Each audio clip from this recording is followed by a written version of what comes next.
Hi, we have Jim Hitchner with us today. Jim is from New Jersey and he's with the firm Financial Valuation Advisors. Welcome, Jim. Welcome. Thank you. Jim's pretty well known in the business valuation community in the United States and outside the United States. He's the editor of one of the more popular business valuation texts, and it's used by a lot of practitioners. So, Jim, can you tell us what line of work you do primarily? Well, I do primarily what I refer to as dispute work, litigation work. That doesn't mean I testify all the time. It means I have cases, some of which I go to testimony, most of them settle. So, although in the span of my career, I've done every kind of valuation possible, from ESOPs to estate and gift tax. What's an ESOP? Employee Stock Ownership Plan? Yes, okay. Employee Stock Ownership Plan. We're going to have a lot of acronyms today, I think. So, and they require annual valuations. And then as my career progressed, I ended up doing more dispute work on larger cases, and that's pretty much what I do now. I still do some of the other stuff, but dispute work being two parties fighting with each other, and they may have lawyers. Yeah, well, most of the time it's like corporate divorce. You have a group of people that own a company. They used to get along, now they don't get along. A lot of it's family disputes between brothers, fathers, sons, daughters. And that can get ugly. But I do a lot of corporate disputes. Okay. Can you tell us a little bit about your firm and the geographic reach of your firm? Yeah, we're located in Ventnor City, New Jersey, which is just south of Atlantic City. And for those of you to get a bigger picture, we're about an hour from Philadelphia. So, Atlantic City. Yes. Yep. That's where you are. Yes. And people say, why are you there? And the reason is my house is a block and a half from the beach, and my office is 2 blocks from the beach. Okay. And I can walk to work. Okay. And the reason I can be there as well is my business is all over the country. We've done work in the last few years in California and Florida, New York, Massachusetts, Washington, Illinois, Ohio, so it's all over the place. Okay, and you have a pretty small firm, right? Yes. Okay. By choice. I used to have a larger firm, and now I have a smaller firm. Been there, done that. Yeah. Cut down the overhead. Okay, can you talk about whether you work in any particular industries in business valuation, or whether it's a generalist? You have any particular strengths there? Well, I am a generalist, but I think I'm also a dinosaur in that respect. I think the time period for generalists is over. I'm going to ride it out because that's what I do. In terms of industry specialties, I don't really have any, although at one time, for whatever reason, we used to do a lot of supermarkets, and then another time we were doing all healthcare. Then another time we were doing infocom, telecommunications, cellular, and stuff like that. So it's never by choice. It's just what types of engagements, whatever comes in. Okay. Right. Why do you think that it's going to be important in the future to specialize? Well, service line. I see in the future the fair value for financial reporting, where you do goodwill impairment and you do valuations of intangible assets when one company purchases another one. That's a complicated area, and I think people are going to specialize in that, and there are people that, like me, specialize in dispute work, and you got to have a certain temperament to do dispute work and work with attorneys and testify and so on. And then ESOPs is another area which is a specialty. Okay, so the world's become more complex, and it's hard for one person to be an expert in too many things. Yes. Okay. Particularly in a smaller firm. Right. Can you talk about a couple of interesting projects that you've worked on in your career?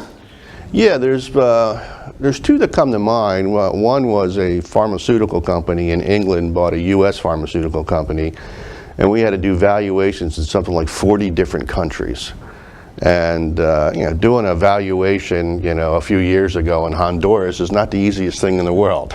And so that was a lot of fun, and valuing these companies from all over the world.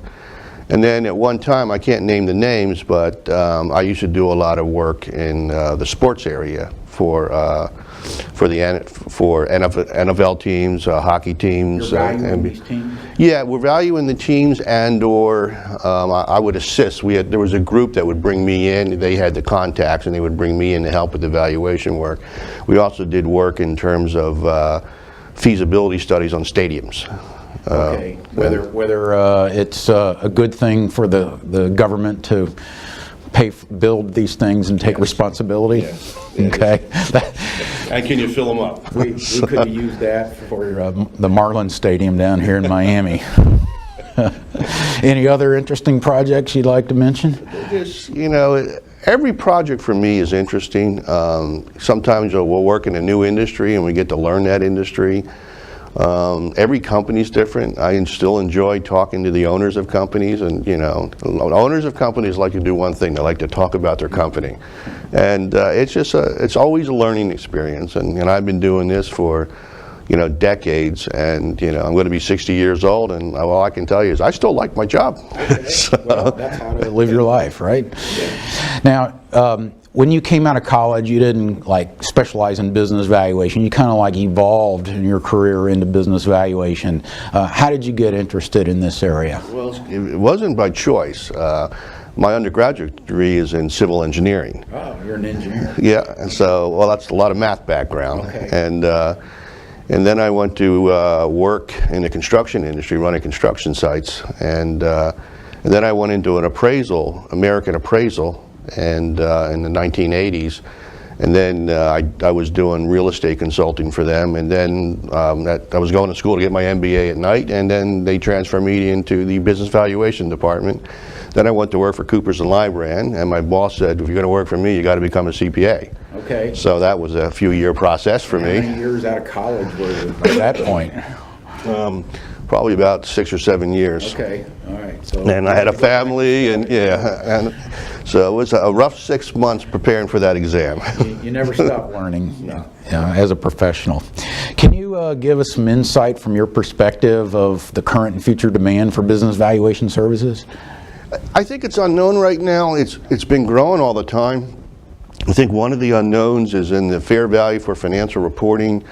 There's private company rules now that are different than public company rules on that type of work, and now they're actually considering making changes, simplification for not-for-profits and for public companies. So there's some uncertainty there. That's accounting fair value. Yes, yeah, fair value for financial reporting, which is it's a valuation exercise within an accounting function. Okay. So, and then what about demand for other valuation services? I think dispute work will always be there. Dispute work is less of a commodity. For me, it's not a commodity at all. I mean, I don't like put together packages. You either want to hire me or you don't want to hire me. And while when you're doing like ESOP work and you're doing estate and gift tax work, it's not uncommon to put a package together, you know, a bid, so to speak, Right. and you'll be bidding against other people. But dispute work, I think, is still, in certain sections of it, it is commoditized. But for me and for, I think, most of my colleagues, Strong demand. strong demand, Right. yeah. Okay, people aren't going to stop fighting. No, unfortunately. And people aren't going to stop putting together bad buy-sell agreements or bad articles of incorporation, Right. which cause lawsuits. Right, So, and then you have lawsuits and they need expert witnesses. for both sides and maybe a third. Okay, all right, good for us. Can you give us some insights from your opinion about some important traits that some younger folks in this area would need to have in order to be successful in business valuation? Intellectual curiosity. It's not accounting, it's not tax, it's not really rules-based. There are formulas that you use, but the inputs to the formulas, we use the capital asset pricing model, which I suspect you're teaching, and we fight over every single input. Garbage in, garbage out. Right. So everyone uses the same models, but the data that goes into the models can be different. And you need to have flexibility too, intellectual curiosity and flexibility, because you don't just put numbers into a formula and get the answer. And there's uncertainties in valuation. Right. You start a valuation, you may not get all the information you want, so you've got to work around that. Okay, so it's not a checklist and just work your way from top to bottom. It's just, there's certain things we all do, but it's not always in the same sequence. Okay, so. all right. Other than what we've already talked about, do you have any advice from younger folks in business valuation? Well, the one thing I'd say is a lot of people my age, baby boomers, are retiring. And I see that as a vacuum for younger people. And I'm seeing some of it already. People in their 30s and 40s are now taking leadership positions. as basically they're replacing the people that are retiring.